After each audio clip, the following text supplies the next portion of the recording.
নেতা ও কবি বইয়ের প্রকাশনা উৎসবের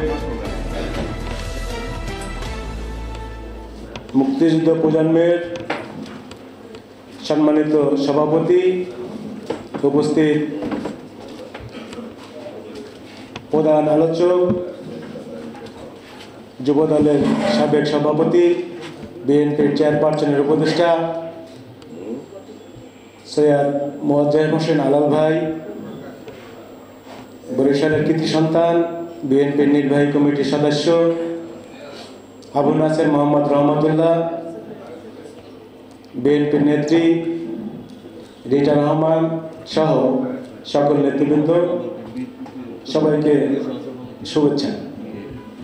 আজকে আমার উপর একটি বিশেষ দায়িত্ব অর্পিত হয়েছে, সেটা হলো বিশিষ্ট ব্যবসায়ী, সমাজসেবক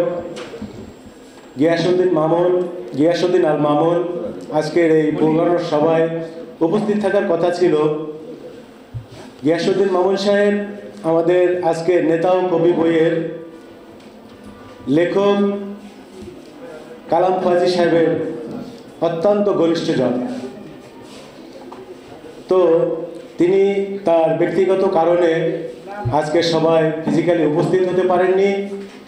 তো তিনি একটি লিখিত বক্তব্য আমাদের লেখক সাহেবের মাধ্যমে এখানে পাঠিয়েছেন এবং তার বার্তাটি আমি পড়ে শোনাবো আপনাদেরকে। তো তিনি তার লিখিত বক্তব্য বলেছেন, প্রধান অতিথি সাবেক মন্ত্রী ও বিএনপির স্থায়ী কমিটির সদস্য বাবু গয়েশ্বর চন্দ্র রায়, প্রধান বক্তা বিএনপির চেয়ারপারসনের উপদেষ্টা অ্যাডভোকেট সৈয়দ মোয়াজ্জেম হোসেন আলাল, সভাপতি সৈয়দ মোয়াজ্জেম হোসেন শাহিন, নেতা ও কবি গ্রন্থের লেখক কালাম ফয়েজি, উপস্থিত সুধীমণ্ডলী, সাংবাদিক ভাই ও বোনেরা, আপনাদের সকলকে গিয়াসউদ্দিন আল মামুনের পক্ষ থেকে সালাম ও শুভেচ্ছা। আসসালামু আলাইকুম। নেতা ও কবি গ্রন্থের প্রকাশনা উৎসবে আমার সশরীরে হাজির থাকার কথা ছিল। এই বইয়ের প্রতিটি লেখা আমি মনোযোগ দিয়ে পড়েছি, প্রতিটি লেখা আমার ভীষণ ভালো লেগেছে।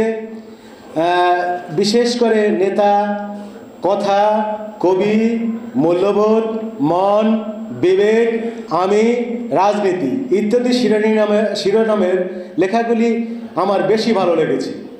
এই শব্দের বিশ্লেষণ, এই প্রবন্ধের প্রতিটি সাহিত্যের ব্যতিক্রমী উপস্থাপন বলেই আমার কাছে মনে হয়।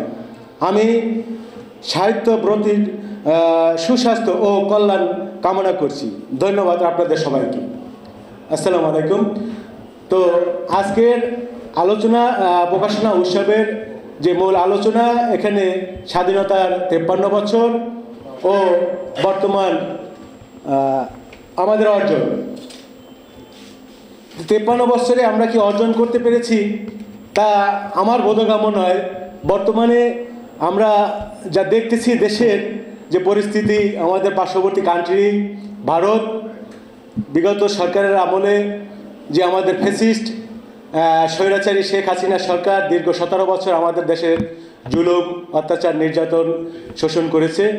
উনি এখন ভারতে বসে মোদির সাথে বসে কি করছে সেটা আপনারাই ভালো জানেন। বিভিন্ন পত্রপত্রিকা আমরা দেখি বিভিন্ন সময় যে উনি ওখানে বিভিন্ন রঙ্গলীলায় মেতে আছেন। তো সেটা আমি বিশেষ বলবো না। তো বর্তমানে আমরা দেখছি ইসকন নামের এক নেতাকে গ্রেপ্তার করায় বাংলাদেশ সরকার, রাষ্ট্রবিরোধী মামলায় গ্রেপ্তার করায়। ভারত থেকে যে বাংলাদেশের ব্যাপারে যে সব কথাবার্তা তারা বলতেছে, বাংলাদেশের দূতাবাসে আক্রমণ করে বাংলাদেশের পতাকাকে পদাদলিত করাচ্ছে, তার আমি তীব্র নিন্দা ও প্রতিবাদ জানাই।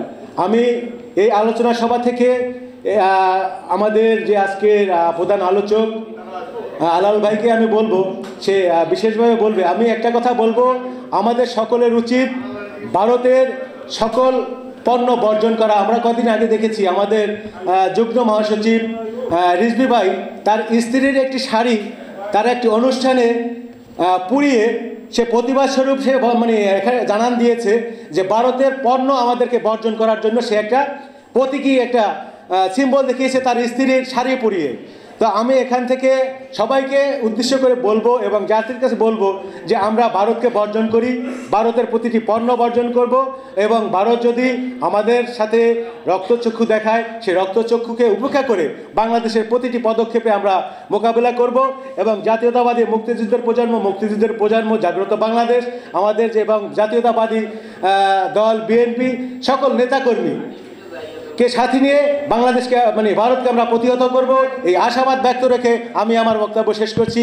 ধন্যবাদ সকলকে। আসসালামু আলাইকুম ওয়া রাহমাতুল্লাহ।